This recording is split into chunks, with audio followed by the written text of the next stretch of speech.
असं एक ग्रहाधीनम जगत सर्वम असं म्हटलं आहे संस्कृतमध्ये. ग्रहांच्या वेगवेगळ्या स्थिती बदलत असतात, त्याप्रमाणे त्याचे परिणाम. त्यामुळे हे 40 दिवसात अनेक प्रकारचे दुर्घटना, मानवी हानी ही वेगवेगळ्या प्रकारे होऊ शकते. हर्षल, नेपच्यून आणि प्लुटो या 3 ग्रहांचा पण एक विशिष्ट त्रिकोणयोग पण झालेला आहे. देशामध्ये 4 दिवसात 4 मोठ्या अपघाताच्या घटना घडल्या. मुंबई लोकलचा अपघात असेल, नुकताच अहमदाबादमध्ये झालेली विमान दुर्घटना असेल किंवा कालच झालेली पुणे जिल्ह्यातील इंद्रायणी नदीकाठावरील पूल दुर्घटना असेल. एकूणच ह्या जर दुर्घटना आपण बघितल्या तर ह्या वर्षी दुर्घटनांचं प्रमाण जे आहे ते मोठ्या प्रमाणावर दिसून येतं. परंतु यामध्ये नेमकं ह्या घटना कशामुळे घडत आहेत, ग्रहांची स्थिती काही बदललेली आहे का, असा देखील संशय व्यक्त केला जातो आहे. आणि या संदर्भात बोलण्यासाठी आपल्यासोबत आहेत नाशिकचे ज्योतिषशास्त्र अभ्यासक नरेंद्र धारणे गुरुजी, स्वागत आहे आपलं माय महानगरमध्ये.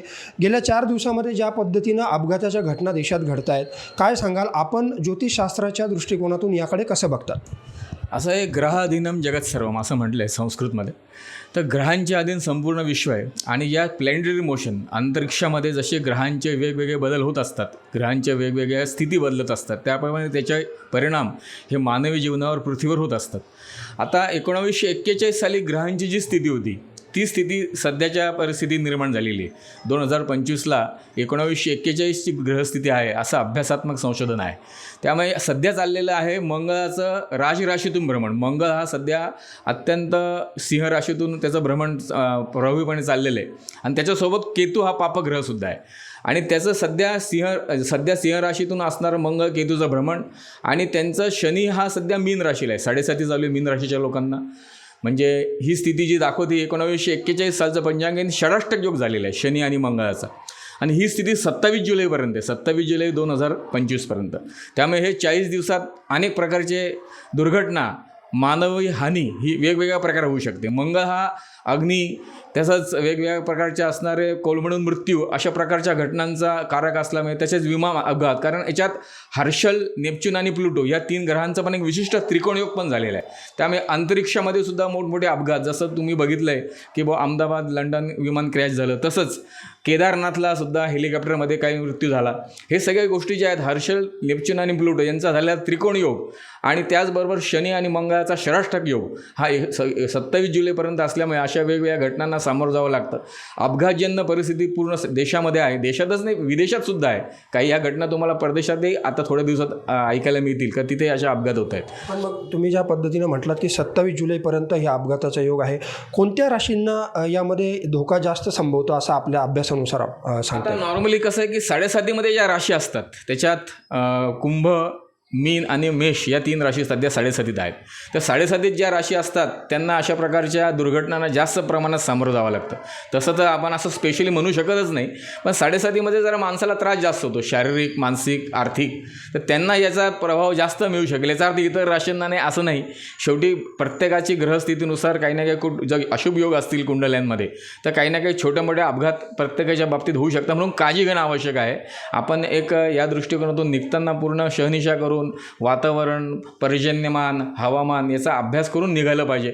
अदरवाईज सगळ्या प्रकारचे अशुभत्व त्या लोकांना मिळू शकेल. पण मग आपण जसं सांगितलं की या विशिष्ट राशींना 7.5 सुरू आहे, मग त्यांनी प्रवास करताना, कारण आता सध्या काय झालं, ह्या ज्या अपघाताच्या घटना घडत आहेत यामुळे प्रवास करावा की नाही असा प्रश्न नागरिकांच्या मनात येतो आहे. पर्यटनस्थळी जाणं असेल किंवा विमान प्रवास असेल, रेल्वे प्रवास असेल, ते टाळण्याकडे सध्या एकूणच कल दिसतो आहे.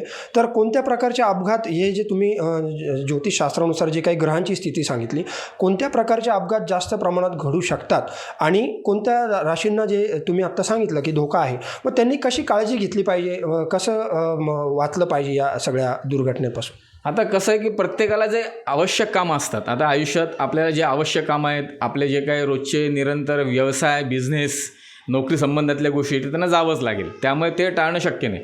पण जे आपण एक प्रकारचे एन्जॉयमेंटचा जो विषय आहे का आपण कुटुंबासह कुठेतरी एक या दृष्टीने सुट्ट्या आहे तर जावं, हा जो विषय हा आधी पुनर्विचार करावा. त्यातल्या त्यात जिथे पर्जन्यमान खूप आहे, जसं कोकण आहे महाराष्ट्रामध्ये, किंवा आता सध्या खूपच पाऊस जोरात सगळीकडे चालला आहे, मग अशा वेळेस आकारण काहीतरी आपण जाणं हे अयोग्य आहे. त्याचा विचार आधी केला पाहिजे. त्या ठिकाणचं पर्जन्यमान आणि असणाऱ्या हवामानाची स्थिती काय याचा आधी आढावा घेतला पाहिजे आणि नंतर गेलं पाहिजे. स्वतःच्या कुटुंबाची सुरक्षा ही प्रथम आहे. जरी एक प्रकारचा आनंद जीवनात घ्यायचा असेल तर कुटुंब सुरक्षा ही महत्त्वाची आहे. आणि जिथे आवश्यक आहे का आपल्याला व्यवसाय किंवा बिझनेस निमित्ताने फिरणं आवश्यक आहे तिथे मात्र आपण जाणं आवश्यक आहे, कारण त्या बाबतीत काळजीपूर्वक एखादी व्यक्ती स्वतःच्या कामासाठी जेव्हा जाते तेव्हा ती सुरक्षित राहू शकते. पण कुटुंबाला घेऊन जाणं हा विषय जेव्हा असतो तेव्हा सुरक्षाच्या बाबतीत आपल्याला फार काळजी घेणं आवश्यक आहे. पण मग कोणत्या राशींना अपघाताचा धोका संभवतो या 27 जुलैपर्यंतचा जो काळ आहे, असं काही स्पेसिफिक आपल्याला सांगता येईल का आपल्या अभ्यासानुसार? असं स्पेशली नाही, पण शनी मंगळाचा षष्ठ योग म्हटल्यावर शनीच्या राशी ज्या आहेत ज्याला 7.5 आहे आणि मंगळाच्या काही राशी आहेत, म्हणजे त्याच्यात एक प्रकारची मेष रास येते किंवा एक प्रकारचे सिंह रास येते, कारण सिंह राशी ती युती झालेली आहे. तसंच ही अशा प्रकारच्या सिंह, नंतर मेष, तसंच तुमचे कुंभ, मीन या राशींनी काळजी घेणं आवश्यक आहे.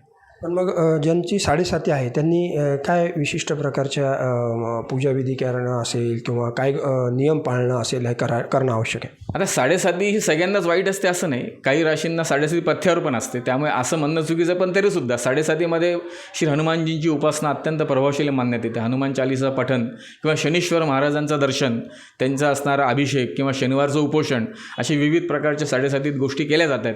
आपली आत्मशक्ती वाढावी, देवतांची कृपा राहावी म्हणून 7.5मध्ये याचं महत्त्व सांगितलेलं आहे. तर आपण बघितलंच की ज्या पद्धतीनं देशभरामध्ये अपघात घडत आहेत त्यामध्ये ज्योतिषशास्त्राचा देखील धार्मिक गुरुजींनी आपल्याला सांगितलं की कोणत्या राशींना या प्रकारचा धोका संभवतो आणि नागरिकांनी काय काळजी घेतली पाहिजे. परंतु एक महत्त्वाची गोष्ट त्यांनी सांगितली की 27 जुलैपर्यंत ह्या अशा प्रकारच्या अपघाताच्या घटना या घडत राहतील असं त्यांच्या ज्योतिषशास्त्राच्या अभ्यासानुसार सांगितलं जातं आणि त्यामुळे नागरिकांनी घराबाहेर पडताना काळजी घ्यावी. कॅमेरामन भाऊसाहेब पवारसह मनीष कटारिया, माय महानगर, नाशिक.